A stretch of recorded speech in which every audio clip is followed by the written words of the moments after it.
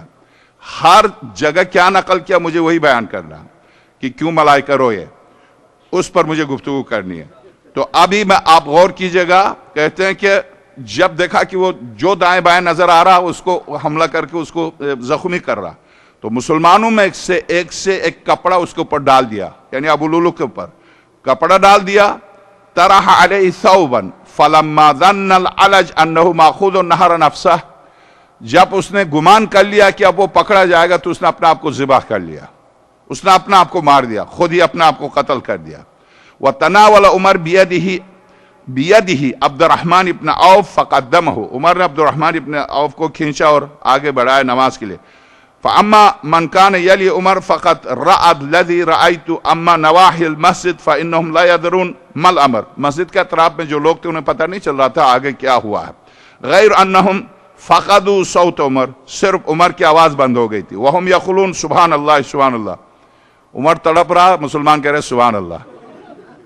یہ ان کی روایت ہے، وہ تڑپ رہا، پورا مجمع کہتا ہے سبحان اللہ.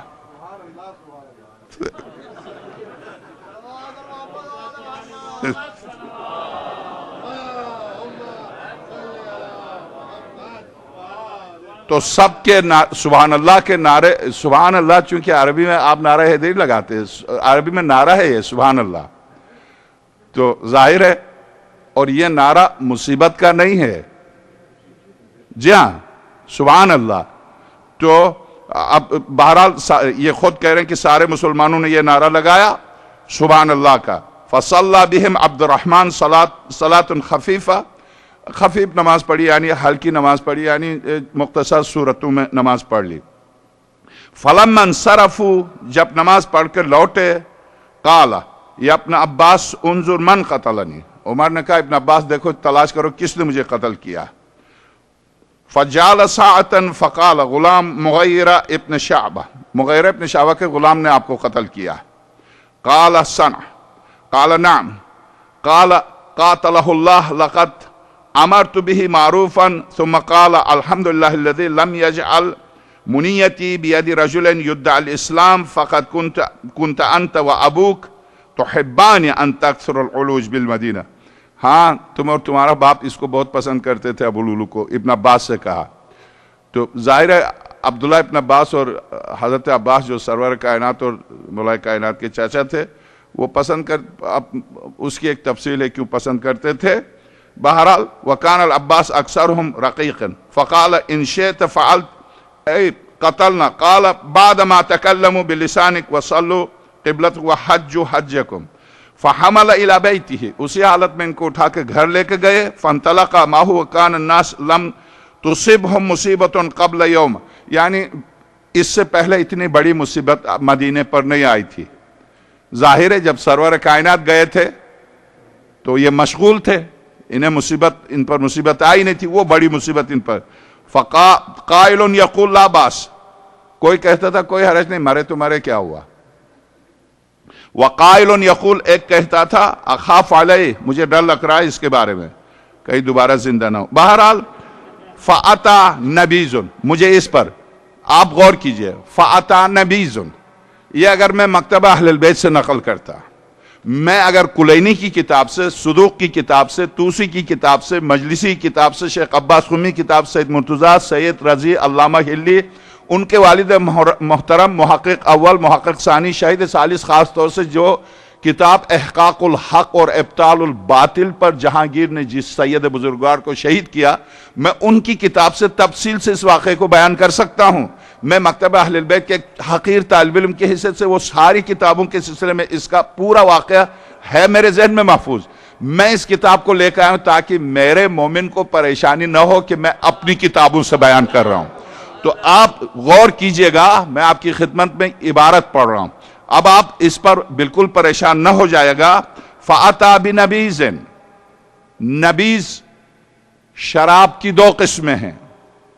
ایک شراب ہے فقاع، توضیح المسائل کسی مرجع کی بھی اٹھا کے دیکھیے گا. فقاع اس شراب کو کہتے ہیں جو جو سے بنتی ہے، اس کا بالکل مسئلہ الگ ہے، چونکہ مکتبہ اہل البیت کے علاوہ اس شراب کو جائز سمجھتے ہیں اور خوب پیتے ہیں۔ فقہاء جو کی شراب کو کہا جاتا ہے، اس لیے توضیح المسائل میں شراب کے باب نجاسات میں شراب نجاسات میں 8ویں نمبر پر ہے، جبکہ فقہاء کا بالکل الگ سے مسئلہ دیا۔ کیوں فقیہ نے ایسا کیا؟ وہ بھی شراب ہی تو ہے، وہ اس لیے کہ دوسرا مکتب اس کو حلال اور جائز سمجھتا ہے۔ نبیذ انگور کی شراب کو کہتے ہیں، نبیذ عربی میں انگور کی شراب کو کہتے ہیں۔ اب چونکہ اس روایت کی تصحیح اور اس کی تعویل کے لیے لغت کے ڈکشنری کے معنی ہی بدل کے اس کو جوس بنا دیا۔ جوس کو عصیر کہتے ہیں، عین سین یہ رے ہے، سات یہ رے، حسیر چٹائی کو کہتے ہیں، عصیر کہتے ہیں عین سے جوس کو، جوس کسی بھی چیز کا، یعنی جو جوس نکالتے ہیں اس کو، مگر کہ اس کو کیا کہتے ہیں؟ نبیذ۔ فقہاء کے تمام فقہی مسائل میں دیکھیے گا، نبیذ شراب اس شراب کو کہتے ہیں جو انگور سے بنتی ہے۔ تو اب کہتے ہیں کہ فَأَتَى بِنَبِيذٍ، محترم کے سامنے شراب لائی گئی، فَشَرِبَهُ، پی لیے۔ تو میرے مولا کے بارے میں اس خبیث نے کہا تھا کہ جن کی گٹی میں شراب بری ہوئی ہو، کیسے، سورہ نساء کی آیت نمبر 45 کی تلاوت کر کے اسرار رحمت نے، وہ کیسے نہیں پیتے، یہ اس کا جملہ تھا۔ اب آئیے، کس نے شراب پی؟ یہ کتاب۔ تو آپ فَأَتَى بِنَبِيذٍ، شراب لائی گئی، فَشَرِبَهُ، پیا، فَخَرَجَ مِن جَوْفِهِ، پیتے ہی منہ سے قے کیا، منہ سے قے کیا۔ اب میں 1 2 3 4 5 میں آخری، یہ ابتدا ہے، انتہا یہ ہے کہ جب یہ گھر لے جائے گئے تو ان کے لیے حکیم بلایا گیا۔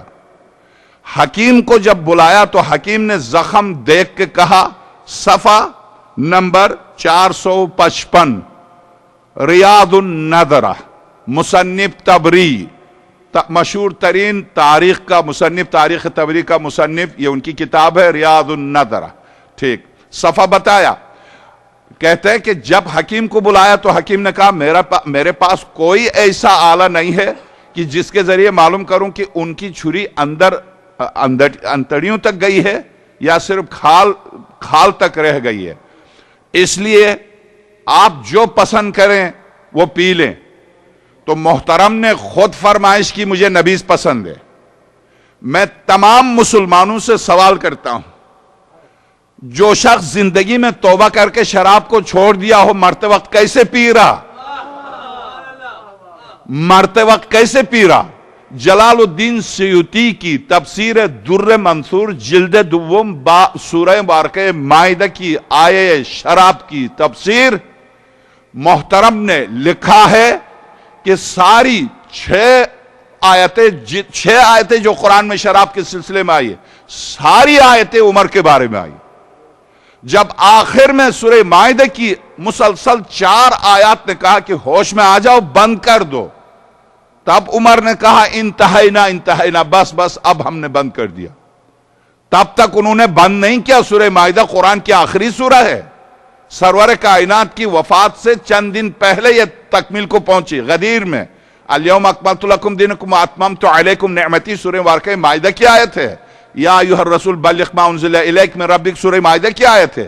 سورہ مائدہ قرآن کی آخری سورہ ہے، اگرچہ بعض اہل سنت کے نزدیک سورہ توبہ قرآن کی آخری سورہ۔ سورہ توبہ سن 9 ہجری کے شروع میں اتری ہے، سورہ مائدہ سن 10 ہجری میں اتری ہے، آخری سورہ ہے، فلسفہ فرائض پر مبنی ہے۔ تو اب جلال الدین سیوطی کہتے ہیں جب سورہ مائدہ کی شراب نوشی کی حرمت کی آیت اتری تو اب محترم نے کہا انتہینا، ٹھیک ہے اب ہم رک گئے۔ تو اگر واقعاً رک گئے تھے تو یہ مرتے وقت کیوں پی رہے ہیں؟ اگر واقعاً رک گئے تھے تو مرتے وقت اب آئیے، جب حکیم نے ان سے کہا کہ آپ کیا پیئے گا، کہا نبیذ۔ جب نبیذ لائی گئی تو نبیذ کو اس قدر پیا کہ منہ سے بھی نکلا، منہ سے بھی شراب نکلی، یہاں سے بھی نکلی۔ جب منہ سے اور یہاں سے نکلی تب حکیم نے کہا نہیں اب کوئی علاج نہیں ہے چونکہ یہاں سے نکلی. جس کے منہ اور پیٹ سے شراب نکل کے مرے اس پر ملائکہ ماتم کریں. ہو سکتا ہے اس بات پر ماتم کرتے ہوں تو نے کم پی اور پی لیتا. جو شخص آئیے ایک بات. دوسری بات, جب مرنے کا وقت آیا یہی ریاض النظر ذکر سوال منہ الاستخلاف علیہم و اعتذار منہم فیہ. ان سے کہا کہ کسی کو آپ معین کریں. جب بالکل جان کندنی کا وقت آیا تڑپ رہتے, کہا اے کاش یہ ساری زمین سونے میں تبدیل ہو جاتی. صفحہ 456 ریاض النظر. کاش یہ ساری زمین سونے میں تبدیل ہو جاتی, میں راہ خدا میں دے دیتا کہ مجھے قبر کے عذاب سے نجات دے. تو جسے پیغمبر نے جنت کی بشارت دی ہو, جسے پیغمبر خدا نے جنت کی بشارت دی ہو, وہ قبر کے عذاب سے کیوں ڈر رہا؟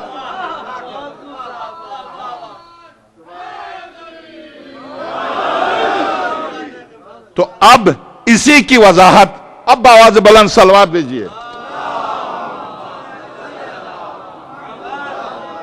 اسی کی وضاحت, اسی روایت کی وضاحت, انہی روایات کی وجہ سے صالح الوردانی, جو کل تک میں آپ کی خدمت میں اس کتاب کے 2-3 صفحے عرض کیے تھے, اسی کی وضاحت میں ایک طویل جستجو اور تحقیق کے بعد, میری کل کی گفتگو سے متصل ایک طویل عرصے تک جستجو اور تحقیق کے بعد اس نتیجے پر پہنچا ہوں کہ رسول خدا صلی اللہ علیہ وآلہ وسلم کی وفات کے بعد امت میں غلط رہبری پیدا ہوئی, اور اسی غلط رہبری کی کوکھ سے ان تمام منصوبوں نے جنم لیا جنہوں نے حقیقی اسلام کا دمکتا ہوا چہرہ مسخ کر دیا, اور نصوص کو امت سے مخفی کر دیا, جس کے نتیجے میں حق کی جگہ باطل نے لے لی, اور صراط مستقیم کی جگہ گمراہی کے مختلف انحرافی راستوں نے لے لی. یہاں میں اس صفحے کو چونکہ گزشتہ گفتگو سے ملانے کی خاطر قرآن مجید کے متعلق اگر کوئی یہ کہہ دے قرآن موجود ہے قرآن کریم سے, تو اس کا جواب کہہ رہے ہیں کہ یہ پہلا میرا سوال یہ تھا کہ رسول خدا صلی اللہ علیہ وسلم کے بعد حق کی کیفیت و ماہیت کیا ہے, اور کیا اسے قرآن مجید پہ منحصر کیا جا سکتا ہے؟ اگر رسول خدا کے بعد حق کو قرآن مجید پہ منحصر قرار دے تو قرآن مجید کی صحیح تفسیر کہاں سے حاصل کرے؟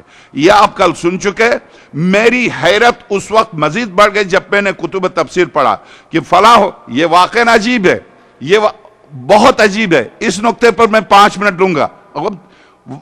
یہ درس ہے, یہ کربلا درس ہے, یہ درس ہے.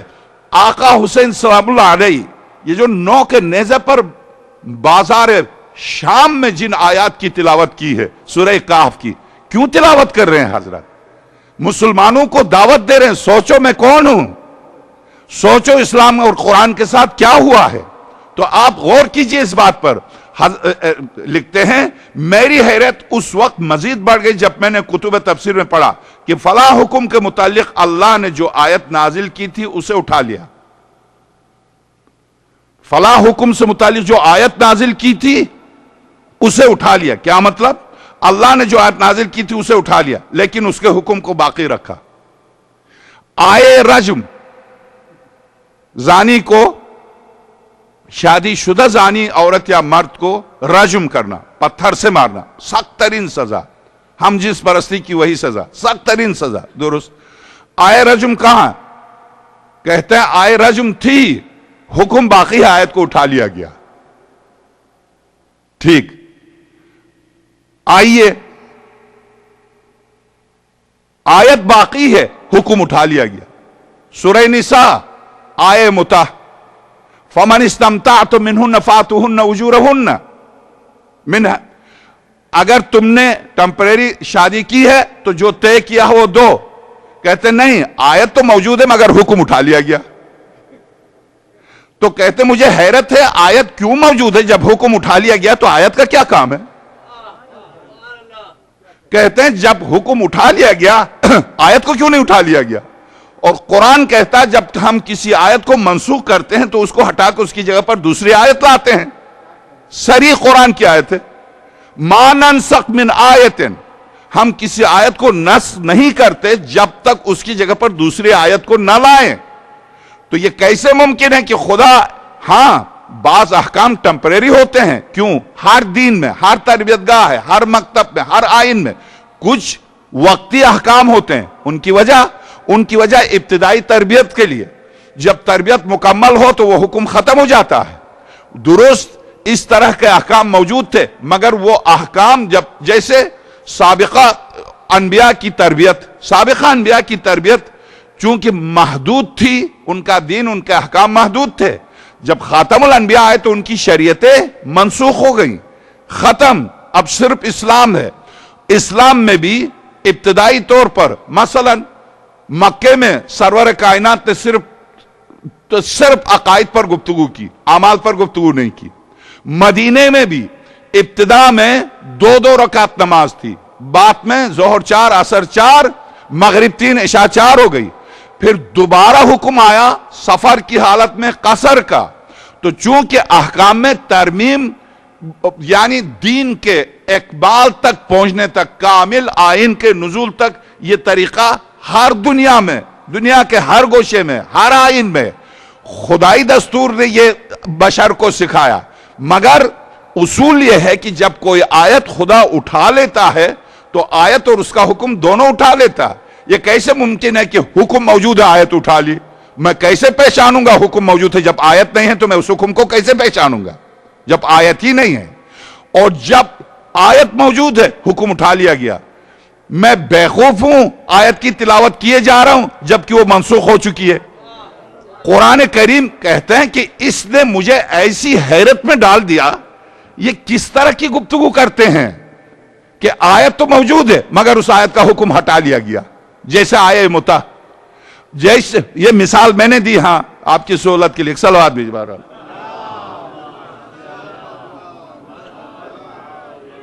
انہوں نے صرف گفتگو یہ کی، شکریہ، انہوں نے گفتگو یہ کی، کہتے ہیں کہ اس نے اللہ نے جو آیت نازل کی تھی اسے اٹھا لیا لیکن اس کے حکم کو باقی رکھا. جب آیت اٹھا لیے تو آنے والے مسلمان کیسے سمجھیں گے حکم باقی ہے؟ انہیں کیا پتہ چلے گا حکم باقی ہے؟ اور وہ بھی قرآن سے ثابت کرے حکم ہے. جب قرآن میں حکم اٹھا لیا گیا، قرآن میں آیت اٹھا لی گئی تو میں کیسے ثابت کروں اس کو مسلمانوں کے لیے؟ کس عقل نے یہ کہا؟ تو اب آگے کہتے ہیں نتیجہ.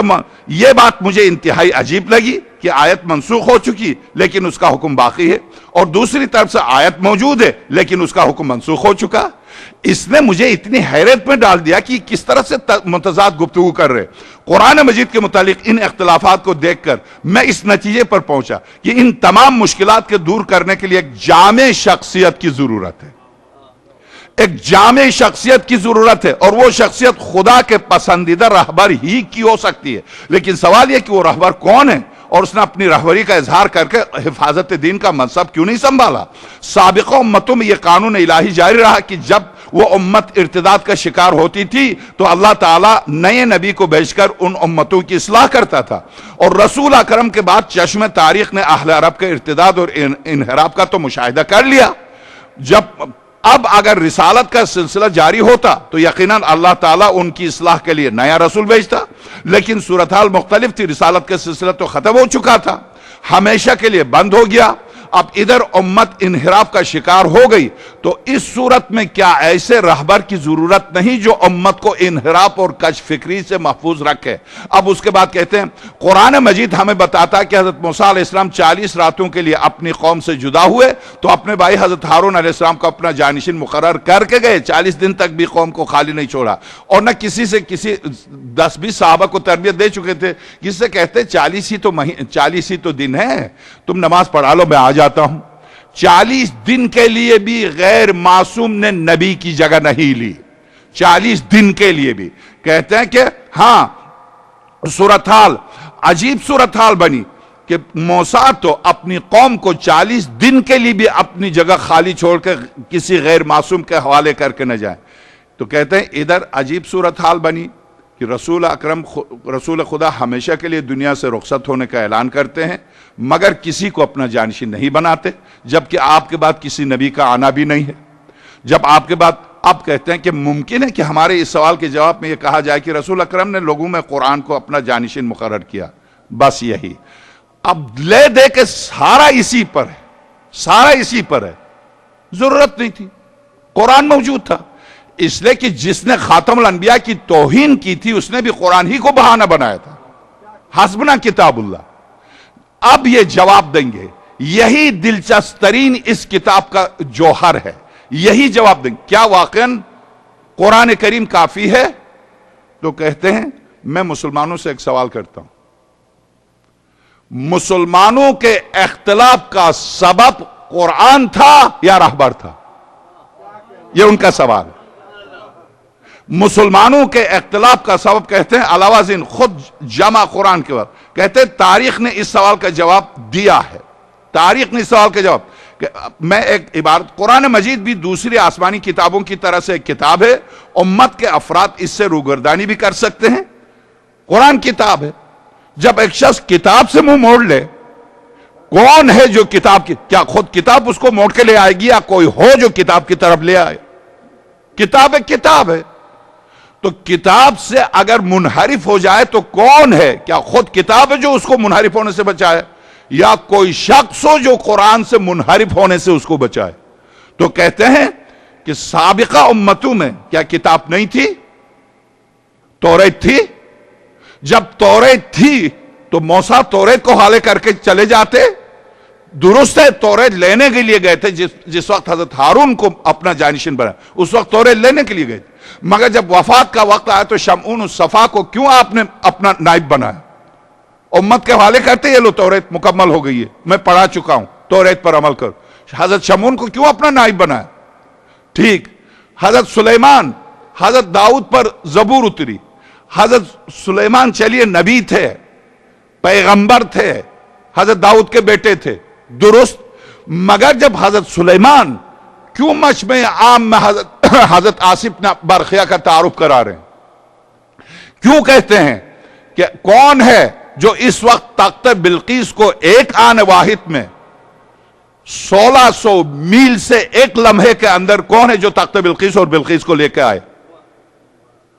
تو کہتے ہیں جنات، سورہ نمل، جنات میں سے فقام افریت من الجن، یہ سورہ نمل صحیح آیت.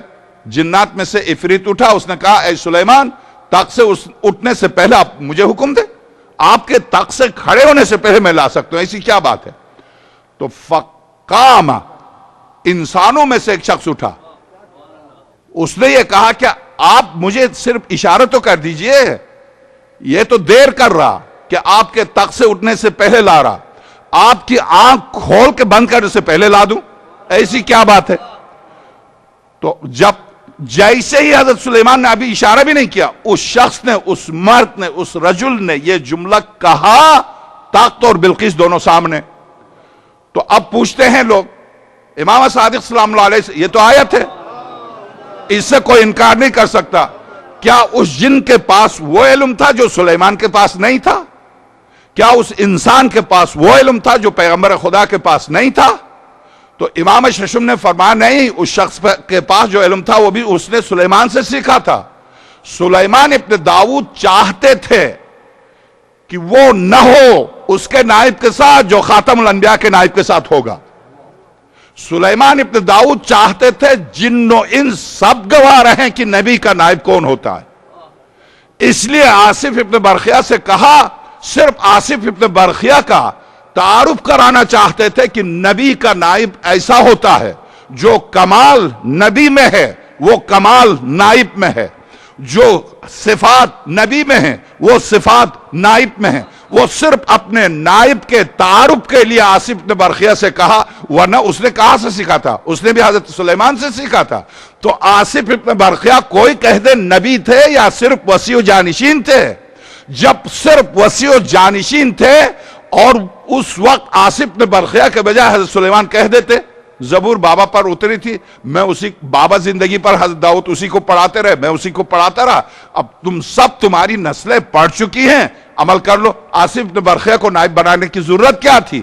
یاد رکھیے کتاب بولتی نہیں ہے، جب تک بولتی ہوئی کتاب معاشرے میں نہ ہو، خاموش کتاب کسی کی ہدایت نہیں کر سکتی.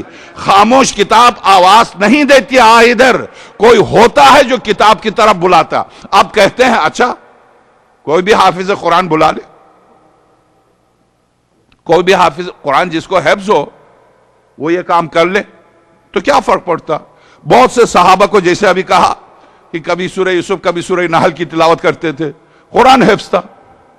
اگرچہ اس پر میں اسی ریاض النظر سے ابھی گفتگو کا وقت گزر چکا، میں بتا سکتا ہوں کہ کتنی صورتیں محترم کو یاد تھی. زندگی گزر گئی، سورہ واقعہ میں ابا جو آیا ہے وہی نہیں سمجھے کہ ابا ان کے ابا ہیں یا اس کے کچھ اور معنی ہیں. ابا کے کیا معنی نہیں سمجھ پائے، اس کے کیا معنی ہے ابن. تو جو بہرحال میں پلٹ کے ادھر ادھر نہیں جانا چاہتا ہوں، بالکل سیدھی سی گفتگو. کہتے ہیں کہ ہاں تاریخ نے اس سوال کا جواب دے دیا کہ مذکورہ ارتداد کی وجہ رہبر سے انحراف تھا، نہ کہ قرآن سے.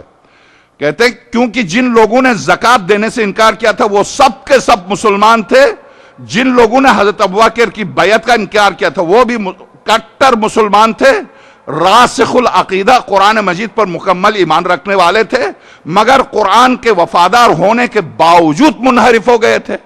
تو منحرف کس سے ہو گئے تھے جب قرآن مان رہے تھے؟ پتا چلا انحراف رہبر سے تھا، قرآن سے نہیں تھا. انحراف رہبر کی بنا پر اسلام قطعاً اسلام کا قبلہ بالکل بدل گیا ہے رہبر کے بدلنے سے. چونکہ دین ایک آئین ہے، آئین زندگی ہے. آئین زندگی، آپ اس زندگی کی گاڑی میں جو سوار ہوئے ہیں، جو جس گاڑی میں آپ سوار ہوئے ہیں، چلانے والے کے اوپر ہے آپ کو جہاں چاہے لے جائے. رہبر وہ ہے جو گاڑی کو صحیح منزل تک لے جائے. تو اب کہتے ہیں کہ ہاں انہی حقائق کی وجہ سے میں نے صحیح رہبر کی تلاش کا آغاز کیا اور میں نے رہبر کی تعین کے لیے نصوص و متون احادیث پر انحصار کیا، کیونکہ نصوص حق تک پہنچنے اور غلط کار افراد کے اجتہاد سے محفوظ رہنے کا ذریعہ ہے. میں پوری عبارت کو چھوڑ کر ایک عبارت آپ کی سنی میراث اور شیعہ میراث اس صفحے کو بھی چھوڑ دیتا ہوں. سنی اپنی میراث کے لیے صحابہ پر انحصار کرتے ہیں، شیعہ اپنی میراث کے لیے اہل بیت رسول پر انحصار کرتے ہیں. سنی میراث نے ہمیشہ حکمرانوں کا ساتھ دیا، جبکہ شیعہ میراث نے حکمرانوں سے دور رہے. سنی میراث میں شخصیات کے اقوال کو برتری حاصل ہے، جبکہ شیعہ میراث میں نصوص کو برتری حاصل ہے. سنی میراث معروضی حالات کی وجہ سے پیدا ہوئی اور شیعہ میراث معروضی حالات کی مخالفت سے وجود میں آئی. سنی میراث میں عقل کی کوئی اہمیت نہیں ہے، جبکہ شیعہ میراث میں عقل کو قابل احترام تسلیم کیا گیا ہے. اس کے بعد کہتے ہیں میراث کے اس موازنے سے دونوں مذاہب کی میراث کا فرق واضح ہو جاتا ہے، مگر اس کے باوجود شیعہ میراث میں بھی سنی میراث کی طرح کچھ اقوال اور آراء اور خود ساختہ روایات بھرمار ہیں. اس لحاظ سے دونوں مذاہب کا وزن برابر ہو جاتا ہے. مگر سنی میراث میں بہت سی روایات موجود ہیں جو صحابہ کو ان کے اصلی مقام سے ہٹا کر انتہائی بلندی پر لے جاتی ہیں.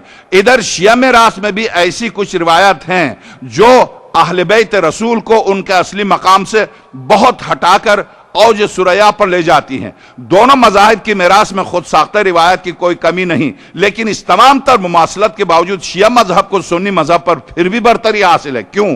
کیونکہ شیعوں کے پاس خود ساختہ روایات کو کنٹرول کرنے کے لیے ایک باقاعدہ اصول اور قاعدہ ہے اور ضابطہ ہے.